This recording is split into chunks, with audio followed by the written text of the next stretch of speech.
Welcome to Say More from Boston Globe Opinion. I'm Shirley Leung. This is episode 4 of our series, The C Word, Stories of Cancer. For years, journalist Larry Ingrassia thought his family was just unlucky. His mom died of cancer in her 40s, followed by his 2 sisters, who also died young. And it didn't stop there. Cancer kept popping up in the family like a horrible game of whack-a-mole. When he got older, he learned it was no coincidence. Threaded through his family tree was a deadly cancer gene. Science on the genetic roots of cancer has come a long way, and a better understanding can help save lives. Larry's recent book is called A Fatal Inheritance: How a Family Misfortune Revealed a Deadly Medical Mystery. Larry says the story starts with his mom. I was very young when my mother had cancer. She died when I was 15. She was 42 years old. But my memory is that she had cancer probably, kind of for 8 to 10 years. Oh, wow. And she survived it initially before. Breast cancer? Breast cancer. That was the only cancer she had, and that she died. But again, my memory is a bit fuzzy, but I do remember, kind of these enduring memories of visiting her in the hospital with my 3 siblings. I'm the second of 4, an older brother and 2 younger sisters. And that was always hovering over us, that she was sick, but then she would be fine. And then seemed like a couple of years later, something else would happen and she would go back. And it was in the spring of 1968 when I was 15 years old. Another time she was in the hospital. I didn't think much about it because she'd been in and out of the hospital for any number of years. And I was a busboy at a breakfast restaurant not far from our house in suburban Chicago. I was on a shift. It was probably, kind of late morning. And I remember, my father came to the restaurant. One of the workers said, "Your father's out back. He wants to see you." And I was like, "Oh, my God, what's that about?" And, I went out back and he said, "Mom's dead." And so I was really shocked, even though she had been ill. I just didn't have any inkling. Back then in the 60s, people didn't talk a lot about cancer, a lot about illness. So it was a real surprise. Your mom gets cancer, and then one of your sisters first gets cancer. Tell me, and then another sister. It was another decade before there was another cancer in our family. And my youngest sister, Angela, was 23, and she developed an abdominal cancer. She died within about 6 months. She was 24. Wow. And again, it was really a shock. About a year after one of my brother's sons, Charlie, he was 2 years old, he developed a soft tissue cancer in his cheek. Now, he survived. Again, it was a totally different kind of cancer. The prognosis was not good, but, we were lucky. He survived. And then, another 5 years after that, in 1987, my sister Gina got lung cancer and died about 6 or 7 months later. By that time, we were wondering what is going on. We weren't sure what was going on. Again, no oncologist said to us, "Oh, we think that there is something hereditary going on." And you had theories, right? Yes, your dad worked at a chemical company, I think there were some right? reasons for this. Yeah. So our father was a research chemist. Yeah. And we thought maybe he brought home chemicals, tiny particles on his clothing after work, and, kind of would pick up the kids when he got home, especially when you're young, that we would ingest it, our mom would ingest it, and then years later, you don't know how many years later, because cancer can take very long to develop. Years later, it would manifest itself in cancers over different parts of the body. And it's a plausible thing because there was this growing understanding of environmental carcinogens, and particularly chemicals, that could cause cancer. We were puzzling over all the cancers in our family. Doctors were puzzling over, not my family because we weren't studied, but similar families. And they were also kind of swimming against the tide because there was not a belief that heredity was a major factor in cancers. And this is where, kind of my book begins. In the late 60s, again, my mother died in 1968. Around the same time, 2 young doctors at the National Cancer Institute examining causes of cancer. They were young. They weren't the experts at the time. They were looking for interesting cases, and they came across a very unusual case. There was a father who was 23 years old and had leukemia. And shortly thereafter, his 10-month-old son developed a soft tissue cancer in his arm. Both of these are rare, especially at those ages. The combination, the odds against that are astronomical. And so these doctors said, wow, maybe we should study this family to find out what's going on. And indeed, when they started looking at that family, they found cancers going back generations. That's right. Many cancers throughout the family, and a lot of young cancers as well. Kind of women in their 20s and 30s, but other children having cancers too. They didn't know exactly what was going on, but they did write a paper published in 1969. They raised the question of whether there was a familial syndrome. And this was a seminal paper that turned out to be very important. Interestingly, the paper was published, and the experts in the field, who of course were mostly focusing their research on viruses, were highly skeptical. And they said, you know what? These cancers that you're talking, they're all different kinds of cancers. What could they have to do with each other? How could that be, kind of hereditary if they're all different kinds of cancers? To their credit, these doctors, Frederick Lee and Joseph Valmini, both children of immigrants, persisted. They said, let's keep studying this family and other families. And that's what's known as Lee-Fraumeni, right? Syndrome. Lee-Fraumeni syndrome. Lee-Fraumeni syndrome. And how did you learn that your family had Lee-Fraumeni? Okay. So my brother in 1997, when he was 46 years old, developed lung cancer. Again, he was given a low chance of survival. He had a lung removed, and he survived. It was, we were again lucky. But then he had another cancer, kind of around 2005. He had prostate cancer. Finally, in 2014, one of his doctors said to him, given all the cancers in your family, maybe you should undergo a genetic test, because I think that the history indicates that you may have Lee-Fraumeni syndrome, and that this condition is caused by a inherited mutation in a gene that usually, it's called a cancer suppressor gene. Usually it stops cancer cells from becoming malignant. This is P53, right? P53 is the specific gene. P53 cancer suppressor gene protects cancers from occurring anywhere in the body. It's actually called, since it was discovered, called the guardian of the genome. That's how important P53 is.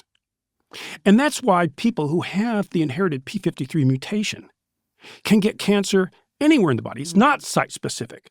So the types of cancers, kind of are myriad. There are, kind of a handful of major cancers in P53. One of them is breast cancer, leukemia, soft tissue cancer, skin cancer, kind of colon cancer, brain cancer. A huge variety of cancers can be linked to the P53 mutation. Right. Going back to 2014, when your brother Paul calls you and says, I have this gene, I think I have Lee-Fraumeni syndrome. Did knowing that he had that genetic mutation, did that help with his treatment of his cancer? Yes. So what do you do if you have this inherited mutation? First of all, the inherited mutation, like any inherited mutation, cannot yet be fixed. But if you have the inherited mutation, you know that the odds of you getting cancer are very high, and also that the odds are pretty high at a fairly young age. So by age 40, if you have the inherited P53 mutation, 50% of people with the mutation have cancer. That's versus 5% in the overall population. It's 10 times as high. And often, as I mentioned earlier, kind of children, it's really sad. And in a lifetime, if you have the P53 mutation, it's like inherited mutation, it's like 95%. Okay. So some doctors who were involved in studying P53 said, look, given that propensity, maybe what we can see is, can we help people by giving them extensive, regular screening Yeah. So the advantage of knowing if you have the inherited mutation is that you can get, kind of annual full body MRI scans. You can get blood tests. You can get all sorts of tests. In my brother's case, I think it actually prolonged his life, kind of by a couple of years. So after he had his test and was positive for the P53 mutation and knew he had Leigh-Fraumeni syndrome, he began doing these regular scans. And in 2017, the scan detected pancreatic cancer on the tip of the pancreas. Usually, you don't find pancreatic cancer until you have symptoms and it's too late. Pancreatic cancer is one of the deadliest cancers. In his case, it was found early. They were actually able to do an operation and get rid of the tumor on the tip of his pancreas. However, 2.5 years after he had that surgery and survived pancreatic cancer, it came back in his lung. And so he died when he was 69 in 2019. Sadly, it was 7 months after his son died of his third cancer. And Charlie was only how old? Charlie was 39. Yeah. Charlie, and this is where I would argue kind of for people who say, some people say they don't want to know because they don't want to have it kind of over them. Oh, I know I have this mutation. My children have this mutation. I'm going to be worried all the time. Not knowing doesn't change whether you have it or not. Yeah. I say knowledge is power. And this is why I wish that we had learned earlier. In 2010, when Charlie had his second cancer, colorectal cancer, he started having problems, kind of at the beginning of the year. And it wasn't until the summer that he was diagnosed. I think maybe his guard was down. He'd gone almost 3 decades after surviving his childhood cancer. But it took, kind of quite some time before they finally, said, okay, let's do a colonoscopy. And by then, kind of he had a latter stage colorectal cancer. Again, he survived amazingly, but he survived in part because they, kind of gave him heavy doses of radiation to kill the cancer cells. The problem is if you have Leigh-Fraumeni syndrome and you have P53 that can't fight against potentially cancerous cells the way that it normally would, that if you have radiation, that can plant the seeds for future cancers. And sure enough, in 2017, actually a month or two after my brother kind of was diagnosed with pancreatic cancer, Charlie was diagnosed with his third and would turn out his final cancer. It was a bone cancer in his hip, right where he was getting all that radiation to kill the colorectal cancer. The odds of him living a long life, given the family history, were probably not good.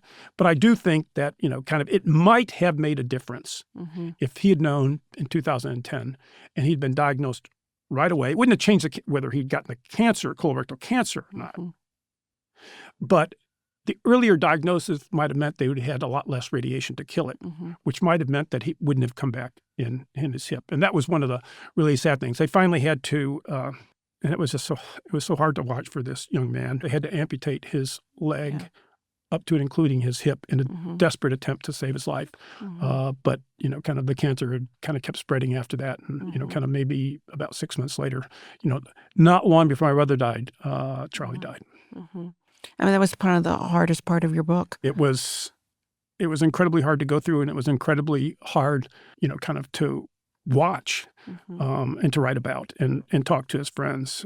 But, kind of I feel, kind of more connected to my family because of the research that I did. I mean, obviously, I knew a lot about my sisters and their cancers, but I learned more about it in this process. My sister Gina, she began keeping a diary from the time that she learned that she had a lung cancer till just before she died, 6 or 7 months later. It was a combination of wonderful and painful to read that. One of the most painful things, if you kind of go back, again, this was in the 80s. It was a time when there was a lot of belief of mind over matter, that if you just had the willpower, you could fight illnesses of all kinds. Of course, the corollary to that is maybe if you're not getting cured, it's your fault because you don't have the right amount of willpower. And I sensed that in reading her diary, that she felt, kind of, it was on her. And if she wasn't getting better, it was not her fault, but it's certainly that she contributed to it. All I could think of is, no, it's you don't know that you have this mutated gene inside you that basically has doomed you. So, kind of there were a lot of moments in writing it like that. My sister Angela, who was so young, I talked to a lot of her friends about her struggling with this and how difficult that was. If you just kind of put yourself, you're 23 years old. And she's the youngest of your sisters. She's the youngest of the siblings. She learns she has cancer. And we learned kind of pretty early on that the outlook is not going to be great because the doctor said, well, I operated, I did what I could, but, it's kind of spread throughout her abdomen. There was about a 6-month period and it was pretty much downhill. I wanted to talk to as many people who knew my sisters as I could. I wanted to talk to her oncologist. And I wasn't sure of his name. My sister-in-law remembered a last name. So, I started doing research. I'm a reporter. And sure enough, there was a name that popped up, a Gershon Locker. It looked like he was recently retired. I sent a note. Yeah. And if I might, I'll just kind of read, kind of a little bit in the book, from the book about... I remember this. About great. this. My eyes welled up the instant I saw the subject line on the email that had just appeared in my inbox. I have never forgotten your sister. Only a few hours earlier, I had sent a LinkedIn message to a retired doctor wondering if by chance he happened to have treated my sister Angela 40 years earlier. Was he Angela's doctor? And even if he was, what were the chances he might recall one patient he treated many years earlier out of the thousands he had cared for? I realize you may not remember my sister Angela's case, as this was decades ago, I wrote, but if you do, I'm hoping to speak with you. I wasn't sure if I'd even hear back, so his quick response floored me. The day after your sister died, I received a beautiful flowering plant at home. Not only do I remember her, so does my wife. I was in tears then, and I am now.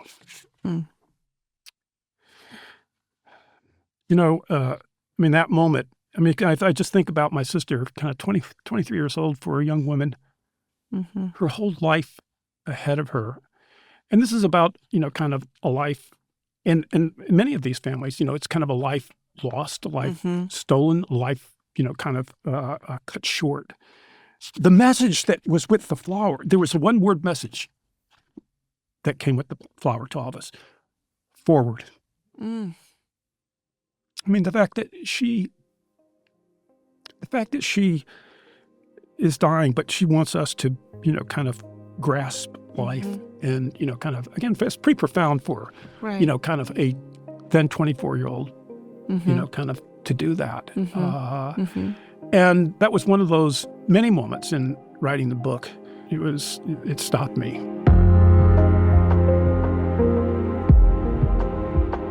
More of my conversation with Larry Ingrassia after a quick break.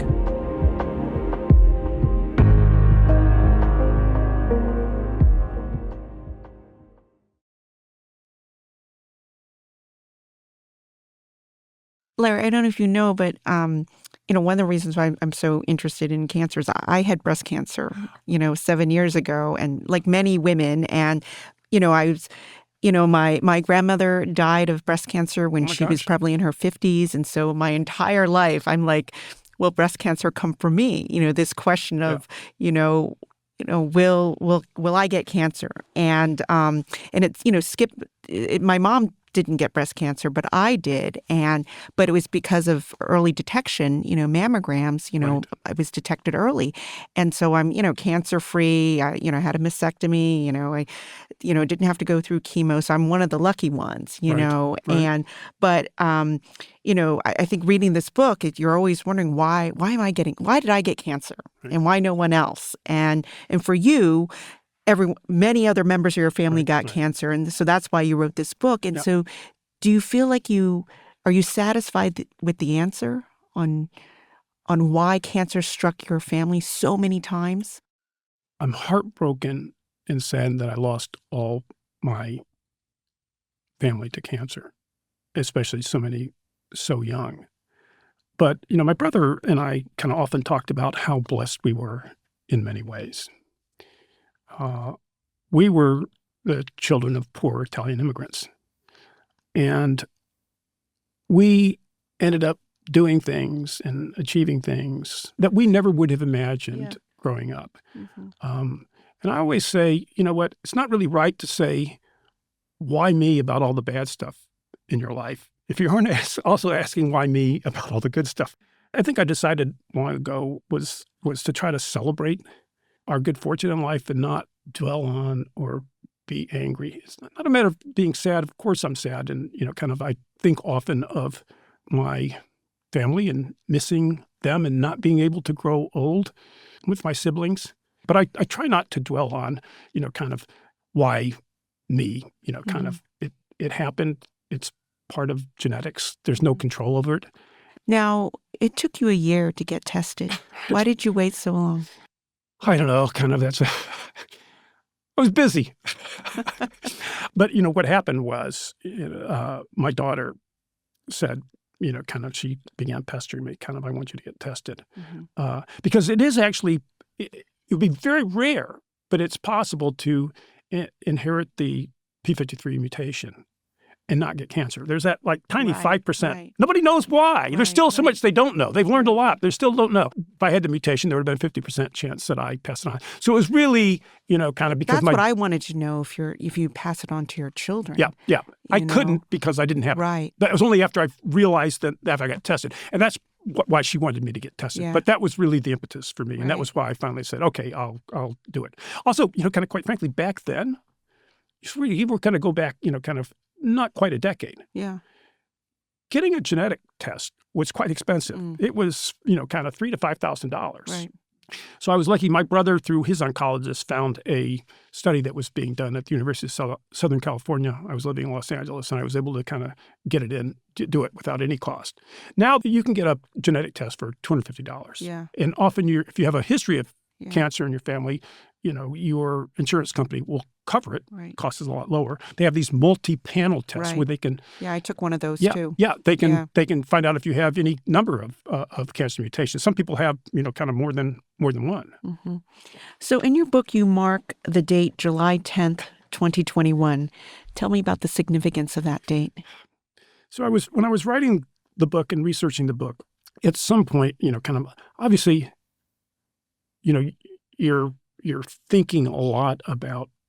Actually, one of the things you're thinking a lot about death, and kind of it's and not necessarily in a sad way, and sometimes in a sad way, but you're just thinking about life and death and the arc of life. And at some point, I realized that date was going to be the day that I would be one day older than my brother when he died,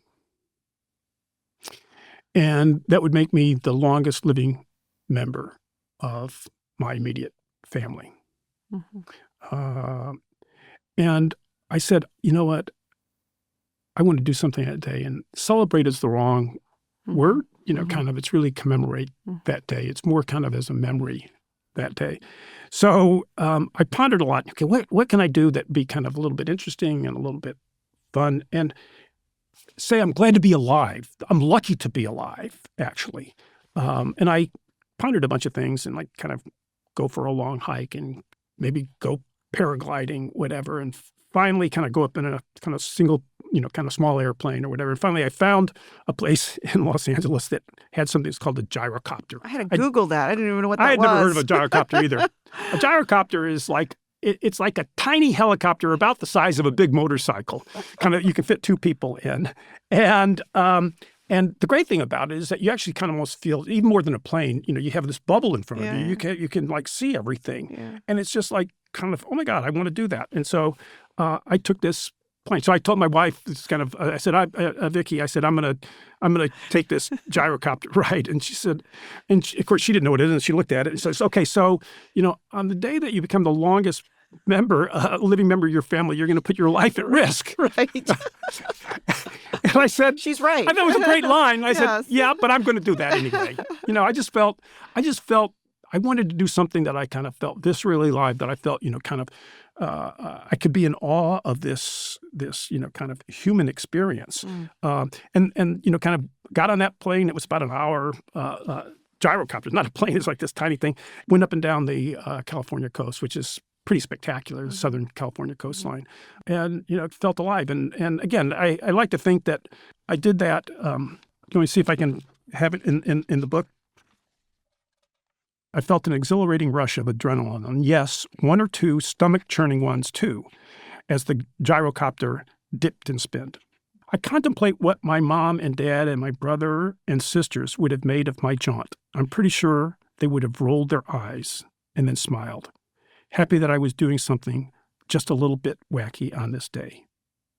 For them and for me, for us, because they couldn't. You say this book is a love letter to your family. So what do you mean by that? It's a love letter because, kind of, especially my sisters and Charlie, there were lives cut short. And I wanted to make sure that these lives cut short are forgotten, even though they were short lives. And I think it's also a little bit of a love letter. I didn't say that, but also to other families like this. I mean, one of the things that's been most touching to me has been people I don't know who've reached out to me since I wrote this book and saying thank you. This is so rare. When somebody says they have Leigh-Fraumeni syndrome, it's like, what do you have? What is that? For them to be able to say, you've given a little bit of a voice to us. You've helped us, have an identity within this community. I've been really touched by the number of people who kind of have reached out to me. And again, I just, if I can, some of these letters. Oh, you got letters from people? Yeah. No, kind of messages, I would say. But I printed them out. I cried this week when this book came out, not because I wrote it or had anything to do with it, however, because it is in part my story too. I have Leigh-Fraumeni syndrome. I'm grateful for this book being a call for grace, hope, and continued investment in the fight against all cancers that steal those we love and that steal our own futures. Another one was, I just finished A Fatal Inheritance. I don't think I've ever sent an email to an author before, but I wanted to thank you for sharing your family's story. As someone with an inherited mutation that has unknowingly passed it along to 2/3 of her kids, I'm always seeking to learn more about my mutation and the latest surveillance and research. Did you expect that? No, this is one of the things I think that was especially moving, especially touching about the book. Was just to hear from kind of total strangers saying, the commonality was like, your family is my family. So those were the moments, I think, in writing the book that, kind of touched me the most. Larry Ingrassia is a journalist who has worked with the Wall Street Journal and the New York Times and the LA Times. His latest book is called A Fatal Inheritance: How a Family Misfortune Revealed a Deadly Medical Mystery. Thank you, Larry, for coming to Boston and being here with us. My pleasure.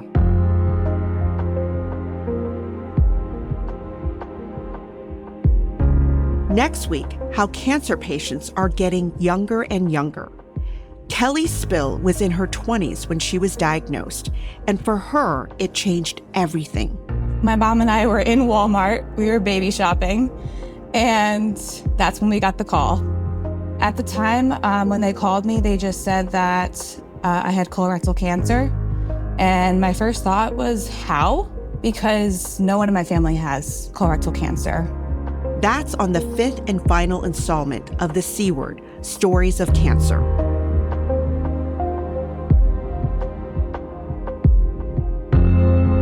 Say More is a production of the Boston Globe. Today's episode was produced by Anna Kusmer with help from Caitlin Harrop. Music and engineering by Uzair Ahmed. Our editor is Jim Dow. We want to hear how cancer has touched your life. Email us at saymore@globe.com. If you like the show, please follow us and leave us a review on Apple, Spotify, or wherever you get your podcasts. I'm Shirley Leung. Thanks for listening.